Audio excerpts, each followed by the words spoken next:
والسابقون الاولون، اور سبقت لے جانے والے پہلوں میں سے، من المہاجرین مہاجروں میں سے، والانصاری اور انصار میں سے، والذین اتبعوہم اور جنہوں نے ان کی پیروی کی، بإحسان احسان کے ساتھ، رضی اللہ عنہم اللہ ان سے راضی ہو گیا، ورضوا عنہ اور وہ اللہ سے راضی ہو گئے، وأعد لہم اور اللہ تعالیٰ نے تیار کر رکھا ہے ان کے لیے جنات باغات تیار کر رکھے ہیں، تجری بہتی ہیں، تحتها الانہار جس کے نیچے نہریں، خالدین فیہا اس میں وہ رہیں گے ابداً ہمیشہ، ذالک الفوز العظیم اور یہ بہت بڑی کامیابی ہے۔ اللہ تعالیٰ فرماتے ہیں کہ جو دنیا میں اللہ کی مان کے چلتے ہیں تو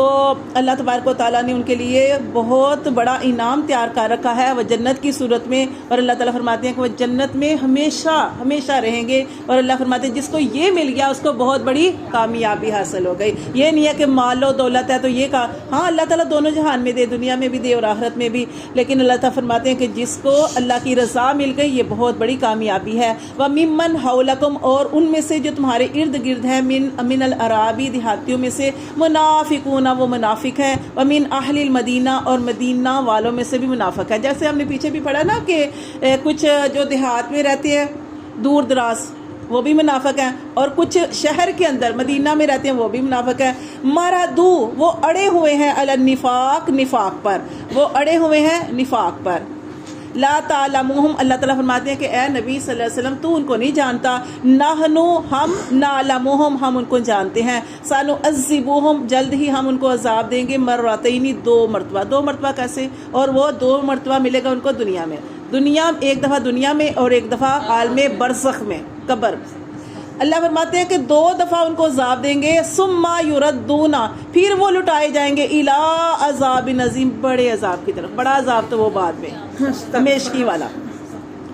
وآخرون اور اللہ تعالیٰ فرماتے ہیں کہ دوسرے وہ ہیں نہ طرفو جنہوں نے اعتراف کیا بذنوبہم اپنے گناہوں کا، خلطو رلے ملے ہیں عمل ان کے عمل، صالحا صالح عمل بھی، وآخر سیئ اور برے عمل بھی۔ اور دیکھیں نا جیسے ہم یہ واقعہ پڑھے نا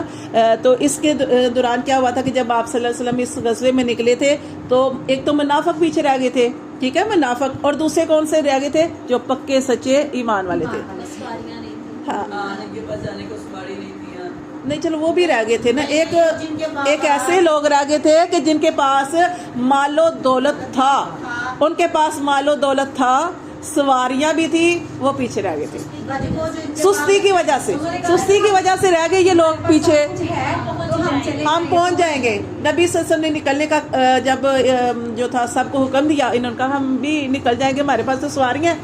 ہم نکل جائیں گے، یہاں تک کہ نبی صلی اللہ علیہ وسلم نکل گئے۔ انہوں نے کہا اچھا فلاں جگہ پہ پہنچے ہیں، وہاں پہ پہنچ جائیں گے، وہاں پہ پھر پہنچ نہیں سکے، نکل ہی نہیں سکے۔ تو یہ تھا کہ اطاعت یہ ہوتی ہے کہ جیسے ہم نے پیچھے پڑھا کہ جب نبی صلی اللہ علیہ وسلم نماز کے اندر تھے، قبلہ جو تھا تبدیل ہونے کا حکم آ گیا تو تبدیل کر دیا صحابہ کرام، تو اصل فوراً ہاں جی نہیں فوراً اطاعت کی۔ تو یہ کیا ہوا کہ یہ ایسے لوگ تھے کہ جو تھے تو پکے مسلمان تھے، مومن تھے، لیکن پیچھے رہ گئے، ان کی وجہ مال اور دولت تھا۔ یہ لوگ جو تھے ان کو جب پتہ چلا کہ نبی صلی اللہ علیہ وسلم غزوے سے واپس آ رہے ہیں، جیسے خبر ملتی ہے نا کہ وہ آ رہے ہیں واپس، تو ان کو جب خبر پہنچی تو انہوں نے کیا کیا، انہوں نے قسم کھا لی کہ ہم جا کے مسجد کے ستونوں کے ساتھ اپنے آپ کو باندھ لیں گے اور اس وقت تک ہم نہیں کھولیں گے اپنے آپ کو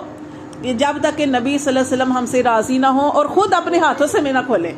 یہ انہوں نے قسمیں کھا لی۔ اب نبی صلی اللہ علیہ وسلم جب واپس آئے اور آپ کو پتہ چلا یہ معاملہ ہوا ہے تو آپ صلی اللہ علیہ وسلم نے بھی قسم کھا لی، آپ نے فرمایا میں نہیں کھولوں گا جب تک اللہ کو حکم نہیں آتا۔ پھر کیا ہوا کہ پھر اللہ تعالیٰ نے ان کے بارے میں آیت جو تھی وہ نازل فرمائی کہ آپ ان کو کھول لیں، تو پھر آپ صلی اللہ علیہ وسلم ان کو کھولا تھا۔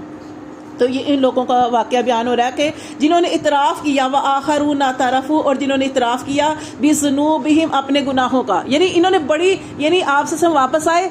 اور پتہ چلا کہ واپس آ رہے ہیں فوراً، یعنی تو نادم تھے نا، تھے شرمسار، انہوں نے اپنے آپ کو باندھ لیا۔ اور اللہ تعالیٰ فرماتے ہیں یہ ایسے لوگ تھے خالطوا عملا صالحا وآخر سیئا، کہ یہ ایسے لوگ تھے کہ جن کے رلے ملے عمل تھے، نیک بھی تھے اور یہ جو پیچھے رہ گئے، اصل میں شرمندہ تھے، یہ نہیں تھے کہ دل میں کچھ اور ہاں نہیں ہاں یہ شرمندہ تھے کہ ہم نبی صلی اللہ علیہ وسلم کے ساتھ نہیں جا سکے. اللہ تعالیٰ فرماتے ہیں اصل اللہ شاید اللہ ان یتوبا علیہم شاید اللہ ان پر رجوع کرے ان اللہ بے شک اللہ غفور الرحیم بخشنے والا رحم کرنے والا ہے. پھر آپ صلی اللہ علیہ وسلم نے ان کو کھولا. پھر یہ آگے جو آیت ہے یہ بھی نازل ہوئی کہ پھر کیا ہوا یہ لوگ آپ صلی اللہ علیہ وسلم کے پاس پھر آئے. انہوں نے کہا کہ اللہ کے رسول یہ مال اور دولت یہ پیچھے رہ جانے کی وجہ بنا ہے تو آپ ہم سے یہ ہمارا مال دولت جو نا یہ قبول کریں آپ. تو پھر آپ سے نہیں لے رہے تھے. پھر اللہ نے آیت نازل فرمائی خذ پکڑ من اموالہم ان کے مالوں سے صدقات صدقہ ان کے مالوں میں سے پکڑ صدقہ تو تخیرہم تاکہ تو ان کو پکیزہ کرے و تزکیہم اور ان کو ستھرا کر بیہا اس مال کے ذریعے سے. ٹھیک ہے. وصلی علیہم اور ان کے لیے دعائیں خیر کریں. ان صلاتک بے شک آپ کی دعا کرنا سکن لہم ان کو سکون دے گا. واللہ سمیع علیم اور اللہ تعالیٰ سننے والا جاننے والا.